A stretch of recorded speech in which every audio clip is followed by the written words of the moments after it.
Stops, launches deep. Jalen Guyton, he's got it! Touchdown Chargers! What a throw! Hello, and welcome to another episode of ChargersCast. I am your host, Kirk Brewer, and ChargersCast is a fan-based podcast by fans for fans. Welcome to the Christmas Eve episode of ChargersCast. I am flying solo today due to the Christmas holiday.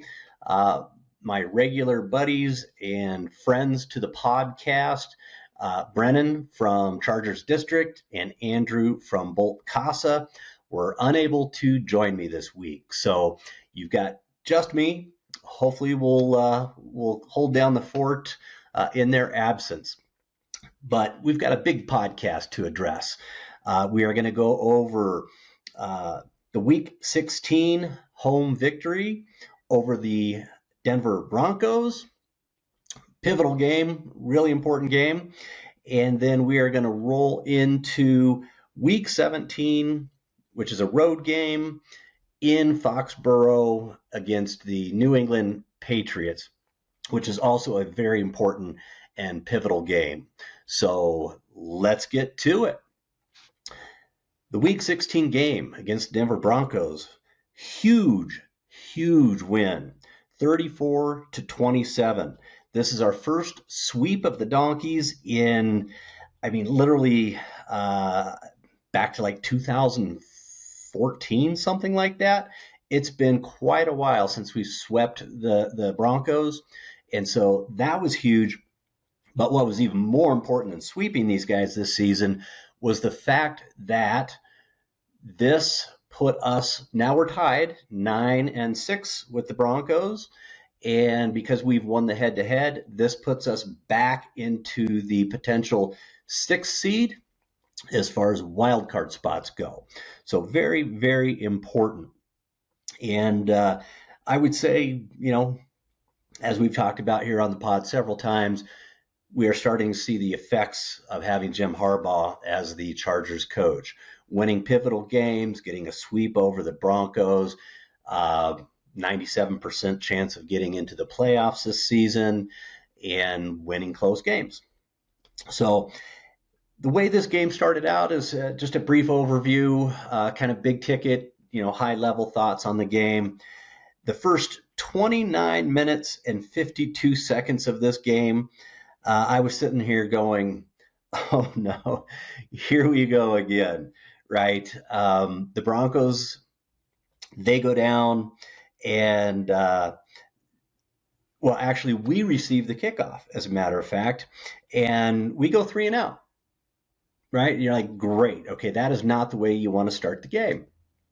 The Broncos end up scoring touchdowns on their first 3 possessions of the game, okay?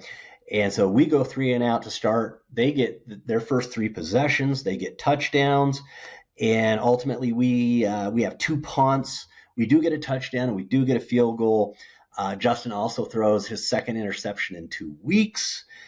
And we are sitting down 21-10 in the waning moments of the second quarter.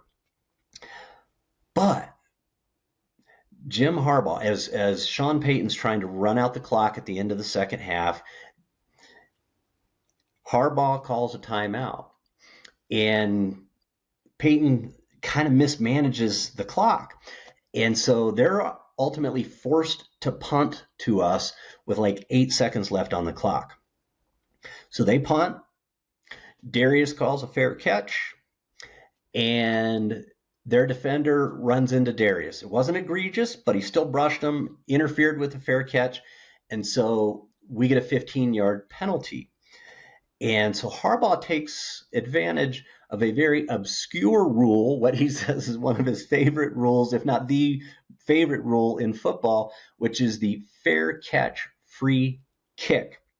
So we get the ball advanced 15 yards from where Darius made the fair catch signal, was going to catch the ball, and we get a free kick.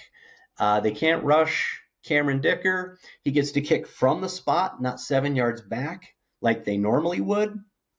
And so he's got a 57-yard free kick. If he makes it, we get 3 points. If he misses it, it is the ball is available, it's in play, and they potentially can run it back. Well, needless to say, Dicker nails the 57-yard free kick. We get 3 points. Now it's 21-13. It's a one-score game, and we get a little momentum going into the second half. Absolutely huge. You can't underplay how significant that 3 points and just the momentum going into the second half was. Our defense had started to pick things up a little bit at the end of the second half. They held the Broncos to a couple punts near the end of the second quarter, and we started to get a little bit of offense going, and then we get a little bit of momentum. Okay, very, very important. And so ultimately, in the second half, as we know, we went on to win this game 34-27. And so really important that Harbaugh got that little momentum boost for us, kind of turned things around a little bit. Real quick, high-level offense. Again, we started, with our inconsistency, which is the only consistency it seems like we've had all season is inconsistency. But in the second half, the offense was able to flip the script. We had some really, really key contributions from Gus Edwards, Haskins, Vidal, Smart, Darius Davis, Palmer, and then Ladd was just being Ladd. So we had a bunch of different people step up in this game and make contributions. The defense, again, this first half, especially the first quarter and a half, it's like they picked up right where they left off with Tampa Bay, where we just got spanked for 40 points, and they couldn't stop the run. They couldn't stop the pass. Like I said, Denver went down and scored touchdowns on their first 3 possessions, which is completely uncharacteristic of this defense, right? They are punts and field goals and very few touchdowns. But going back to the second half of that Buccaneers game and then the first quarter and a half of this Broncos game, they weren't able to stop hardly anything. And then they started to get back to form in that second half of the second quarter, which kind of set the foundation, both offensively and defensively, for what they did in the second half. So that's kind of my high-level overview. Some comments specifically on the offense side of the ball. Again, it was a so-so first half, started out cold, started to get a little bit of momentum. We weren't able to keep up with Denver's, probably the bottom line. Denver touchdown. They got out to a 21-10 lead until we got that fair catch free kick for 3 points. So just out of sync, and that's kind of been the theme all season. But they did step up in the second half, and they gamed, man. They came out, they played some ball, and they put some points up, which was huge. And like I said, we had contributions from all kinds of different folks. On the defense, poor performance, like I said, just that first quarter and a half carried over from Tampa Bay. Let's go back to the offense real quick. We put up 380 total yards, 284 passing yards, and 117 rushing yards. So pretty good, pretty solid. We did give up 3 sacks, and like I said, Justin had another interception. So that's 2 interceptions in the last 2 games, 3 total for the season. Fortunately, we were able to overcome that interception, and that was the only turnover of the game. Our offensive line for that first quarter and a half, and I hate to say the offensive line, it's the interior offensive line. Our tackles are balling out, right? But the interior of the offensive line, it is what it is at this point, and it's a weak link. It's an Achilles heel, and Denver is taking advantage of it, just like Tampa Bay did last week for that first quarter and a half. Again, they started to kind of get some things together. I think we're starting to give them some help, and run plays, maybe get the ball out quicker, things like that. But they got dominated that first quarter and a half. Third down conversions, we did pretty good. Not great, but pretty good. A lot better than we had done last week. We were 6 for 12, so 50%. It's okay. You can win games with that, like we just did. Time of possession wasn't great, but time of possession isn't always the best indicator of who's going to win or lose, because you can be very efficient with less time and still win, and that's ultimately what we did in the second half. But time of possession, Denver had 32 and a half minutes, and we had 27 and a half minutes. And it kind of felt like it throughout the game. If you weren't watching time of possession, it kind of felt like Denver possessed the ball more and kind of kept our defense on the field and our offense on the sidelines.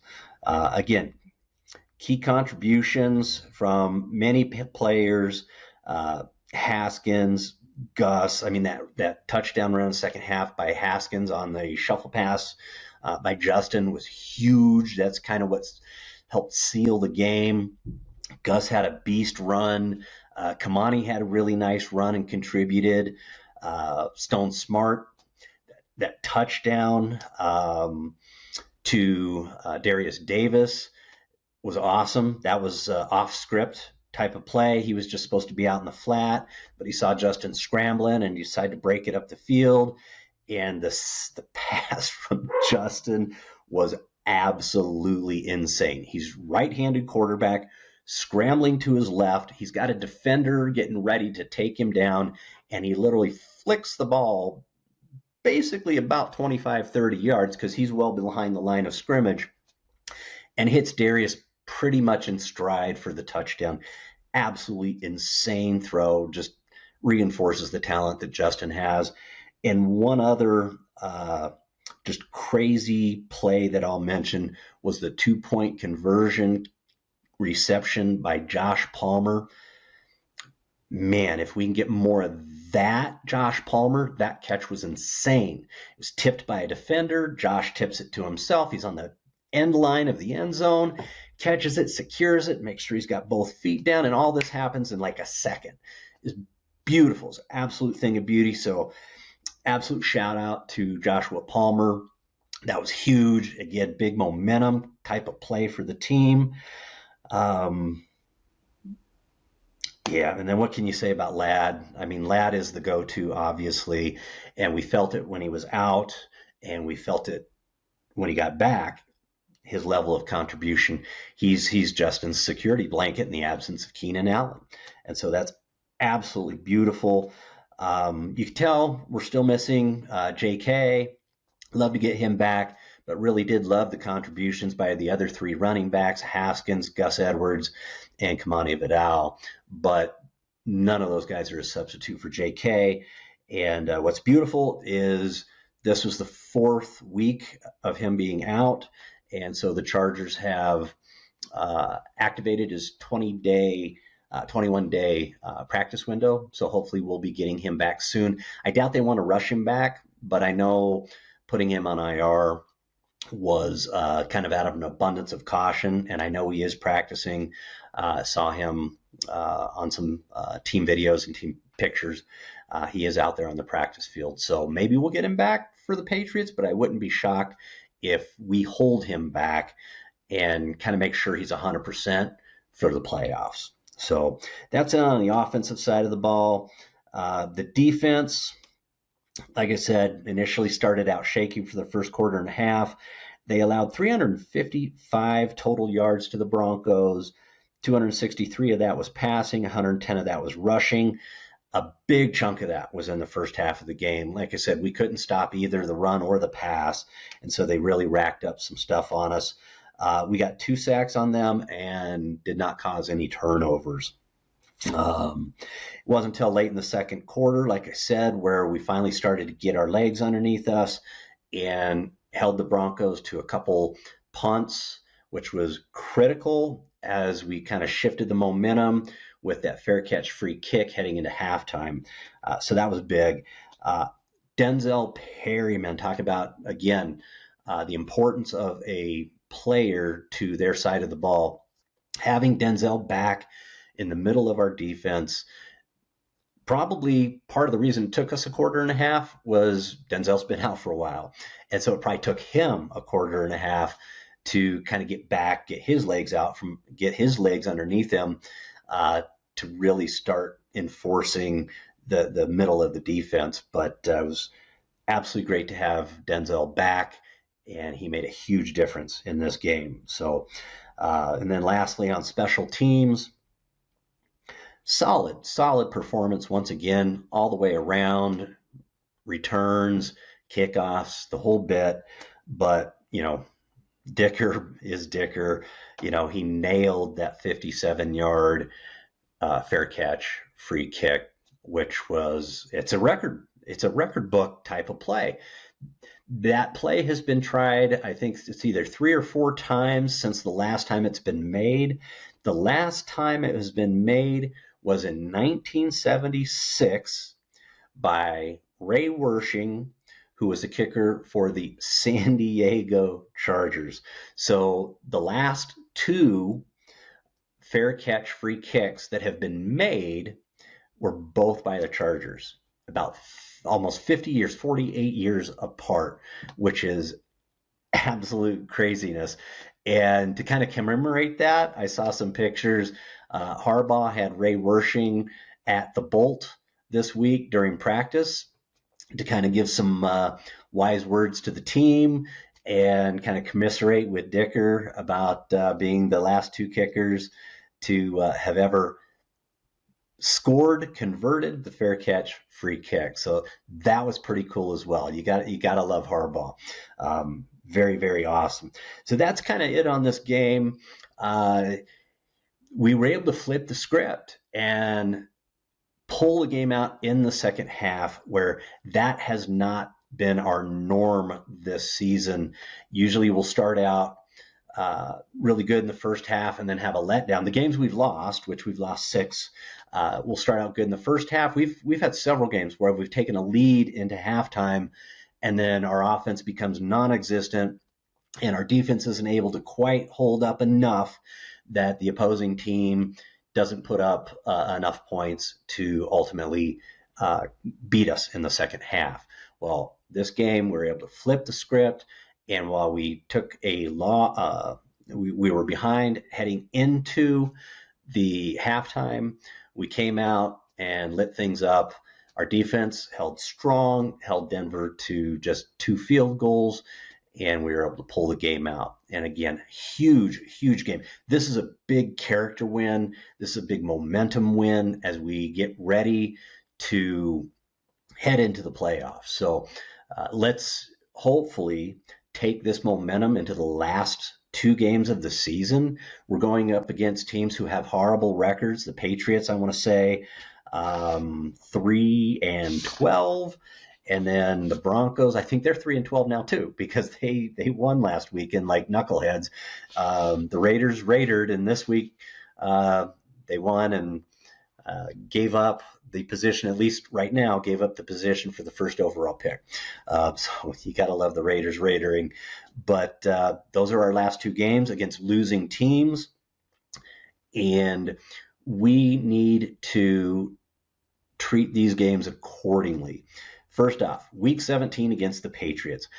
It's a Saturday game, okay? So the Broncos game was a Thursday night, so we get a long week and a half almost to regroup and prepare for this road game in Foxboro against the Patriots. So that is all good, even though it's a Saturday game. We had a Thursday game prior, so literally we get like 10 days to rest and get ready for this game. But while the Patriots are 3-12 and they're playing rookie quarterback, first-round pick quarterback Drake May, these guys last week played the Buffalo Bills really, really strong. I mean, the game was decided, I believe it was 27-24.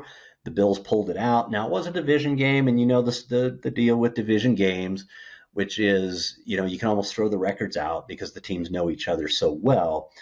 But that being said, we can't take these guys lightly. A little bit about the Patriots, okay? Their offense, 29th in the league based on yards at 298 yards per game. They're 32nd, dead last against the pass. Okay, so you can probably guess already where I'm going to be heading relative to our keys to the game. They're dead last, 32nd against the pass, and they're middle of the road. They're 14th against the rush, and they're averaging 17 points per game, which is 30th in the league. All right, we are still the number one scoring defense in the league, and so that matchup bodes very well for us. The Patriots defense, they're 22nd overall, allowing 343 yards per game. They're 11th against the pass, and they're 24th against the run. Okay, and they're allowing an average of 24 points per game, which is 24th in the league. Okay, so on paper, looks like we should be able to take care of business with these guys. Okay, but it's a road game. It's a road game on the East Coast. Okay, there could be inclement weather. I haven't checked the weather forecast, and if I checked it right now on Tuesday, December 24th, Christmas Eve, on a Saturday game, it's not going to mean a whole lot anyway. The weather can change real quickly back there, especially this time of year, but there's the potential for harsh weather, but let's hope the only harshness the Chargers have to deal with is cold and not a lot of snow or any other type of precipitation. So that, and they're a 3-12 team. This has all the makings for a trap game. If we were a Brandon Staley team, I would be super concerned that this could be a trap game for us. But we're not a Staley team. We're a Harbaugh team. I guarantee you Harbaugh is going to have these guys hyped coming off that last win. This game, we win it, we're in the playoffs. Right now, we've got a 97% chance to get in the playoffs, but it's not 100% yet. We beat the Patriots Saturday, 100%. We've clinched our playoff spot. So, or at least we've clinched a playoff spot. Which spot, whether it's the 5th, 6th, or 7th seed, is going to be determined by a lot of other factors with other teams winning and losing. Okay, but beat the Patriots, win and we're in. So Harbaugh's going to have the guys ready to rock and roll. My keys to the game. On offense, first and foremost, like last week, and this is probably going to be a continuing thing the rest of the season because it's so critical, okay? Blocking. We have to block. We have to continue to improve, and we have to continue to provide any assistance possible to the interior offensive line, okay? Slater, Alt, those guys, they're good to go. They can hold down their own. They don't necessarily need help, except maybe from time to time against an elite pass rusher. And again, that's from time to time if we're going to maybe take a deep shot. It's the interior O that needs major help and continued improvement. So they need to continue to work on that, however they're going to do it, adding some additional bodies to step in and provide some additional protection, max protect, whatever you want to call it. So continue to block. We got to protect Justin. As Justin goes, the team goes. So we got to keep Justin upright, and we got to give him just enough time, 2.5, 3 seconds, 3.5 seconds to be able to get the ball out. And also, we need to make holes for these running backs, especially if we get JK back, because he only needs a little crease. His vision is insane, and his cuts are just, they remind me a lot, not exactly, but a lot. He's got a really nice jump cut like LT had. So give him a little seam, and he can get through it. If JK's not back, it needs to be a little bit bigger hole, like that hole Gus ran through. That was a monster hole, but then Gus did a lot of work to avoid some guys, stiff arm some guys, and take that thing down the field. So make some holes. Block, protect Justin, make some holes for our running backs. Number 2, bring our running game. We got to bring our running game. Okay, these guys, their defense is 24th against the run. If we have inclement weather, that's more conducive to a strong running game. So we have to bring our running game with JK, without JK. We've got to bring our running game. Okay, now that doesn't mean not pass, because as long as there's no precipitation, And even if it's snow, you can actually pass pretty well in the snow. The receivers have a little bit harder time because their hands are frozen, but as from a quarterback perspective, not a big deal. So bring the run game, but don't abandon the pass. But their defense is much better against the pass than they are against the run. And then lastly, on offense, we need to be efficient. Okay. This defense should allow us the opportunity to be efficient. They're only 22nd in the league. So at least 50% third down conversions and no turnovers. Okay. Pretty straightforward stuff. On defense, our defense just needs to get back to doing what they do.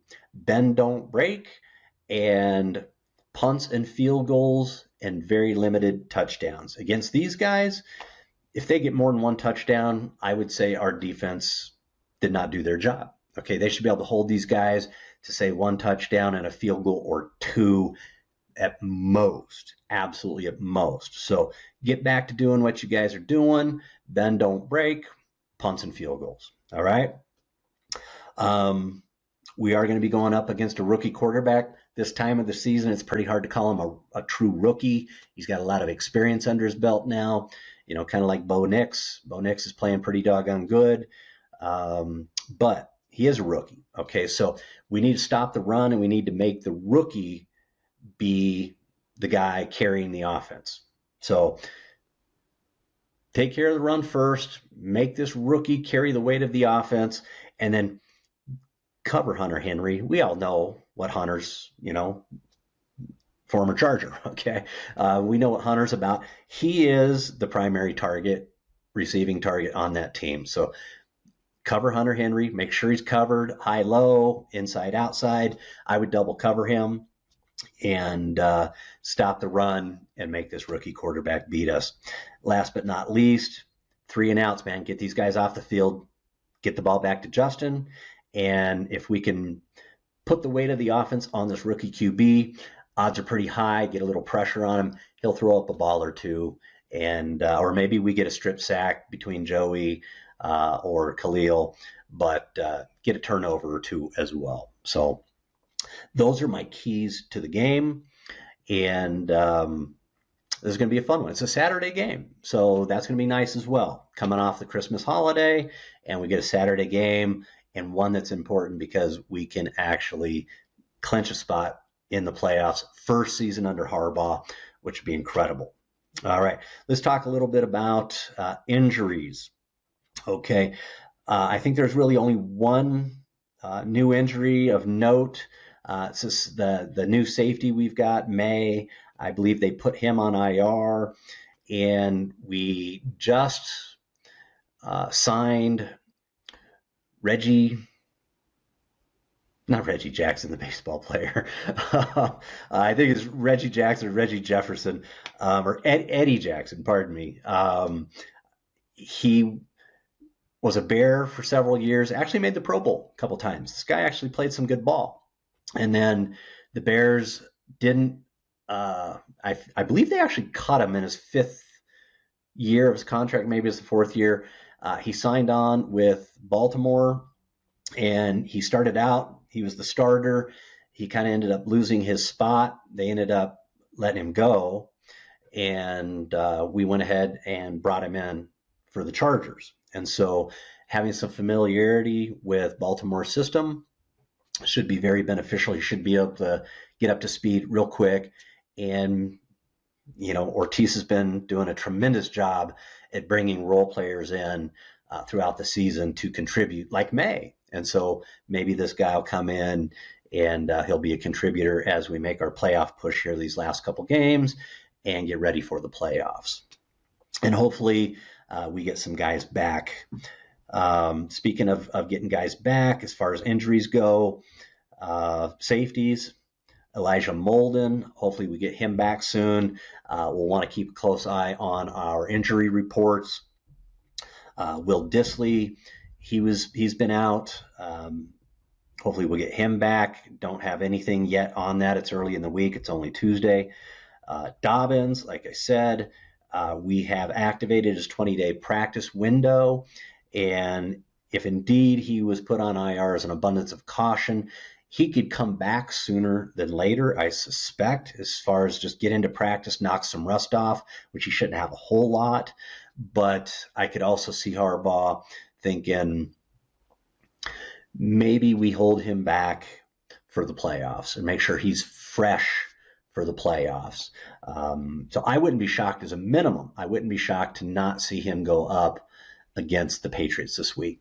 So that's my take on that. And then Asante Samuel, still not hearing anything about, what's the status of his injury? Is he coming back this season? Is he not? Fingers crossed. In the absence of any information, I'm just going to put some hope out there that we get Asante back for the playoffs. So in the next 2 weeks, because we will be a wild card, and we will be playing that first week of the playoffs.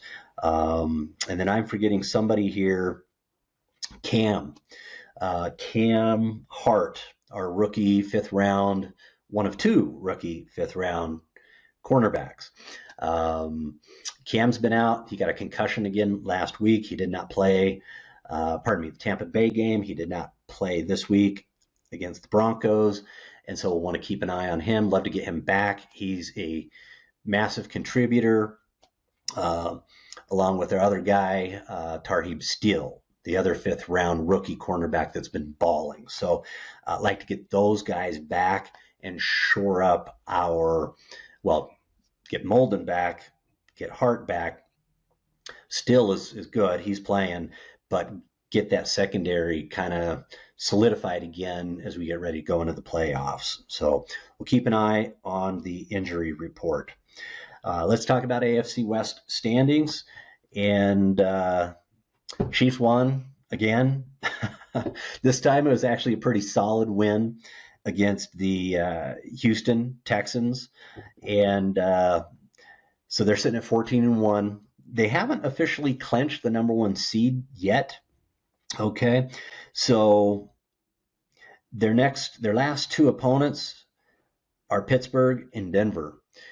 Theoretically speaking, both those teams are capable of taking the Chiefs down. Pittsburgh is a formidable opponent, and they are definitely going to be in the playoffs. They've clinched. Whether they're actually going to win the division or Baltimore's going to win the division, these next 2 games are going to determine that.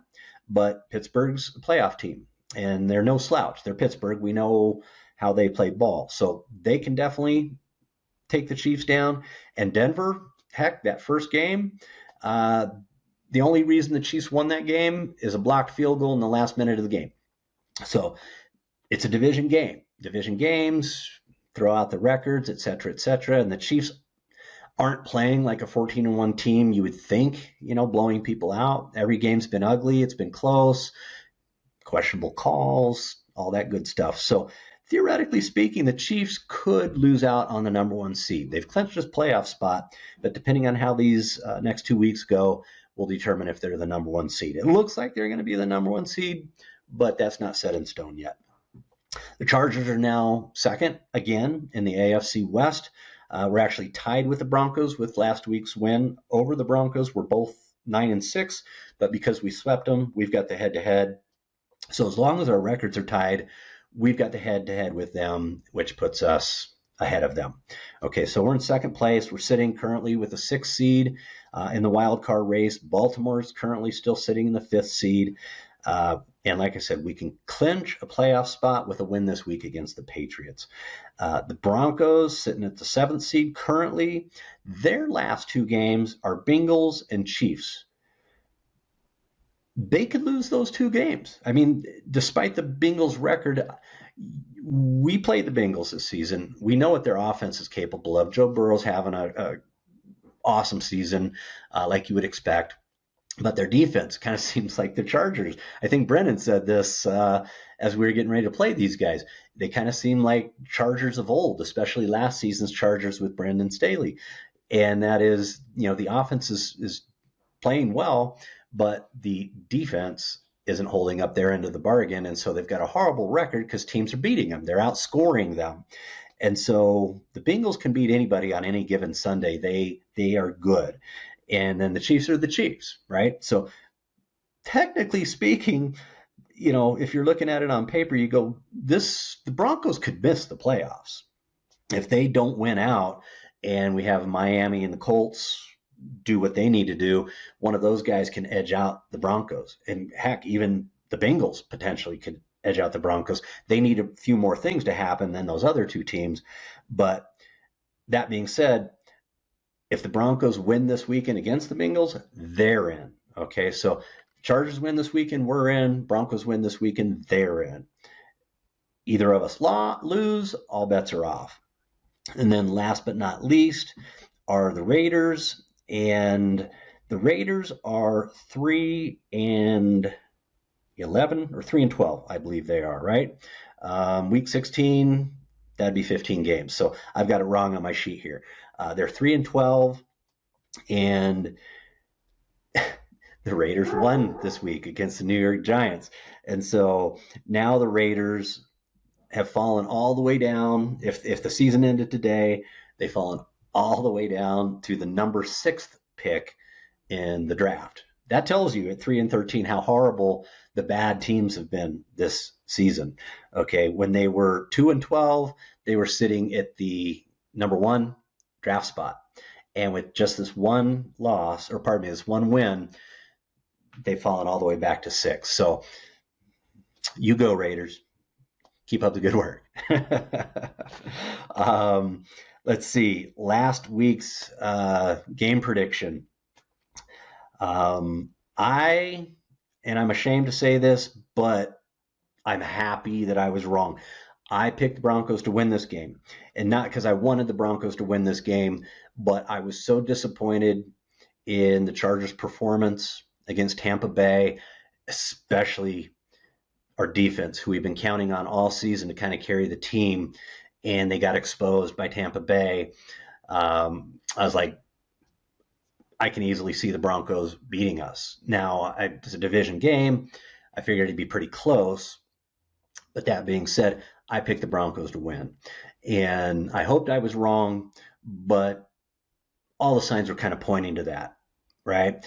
And then guess what? The first quarter and a half, the Broncos are kicking the snot out of us. They score touchdowns on their first 3 possessions, which is absolutely uncharacteristic for our defense to give up, except in that Tampa Bay game, right? And so it almost felt like I was right, but our boys stepped up late in the second quarter, and then in the second half, pulled that game out. So hats off to those guys for stepping up and flipping the script and making me wrong. I'm thrilled to have been wrong. And so let's get into this week's prediction. Okay, I don't have Andrew with me, and I don't have Brendan with me, so I'm flying solo on this. Chargers going into Foxboro, road game, Saturday game, but we still had 10 days in between games to game plan, rest up, all of that good stuff. It's going to be an early game, traveling all the way to the East Coast. All that being said, playoffs are on the line. Harbaugh's going to have these guys ready to play, and I think our defense is going to get back to, especially against this offense, I don't think they have to do anything special, just play the brand of ball that our defense has been playing all season, which is bend, don't break, punts and field goals, and we should be good to go. So I think this game is going to end up being somewhere in it's not even going to be close, 27-13 Chargers. So there you have it. This is a much shorter episode than when I have the rest of the guys with me, but I hope you've enjoyed it. I hope it's been informative. But that's it for this episode of ChargersCast, this Christmas Eve episode of ChargersCast. As you can see, I'm not in my normal studio.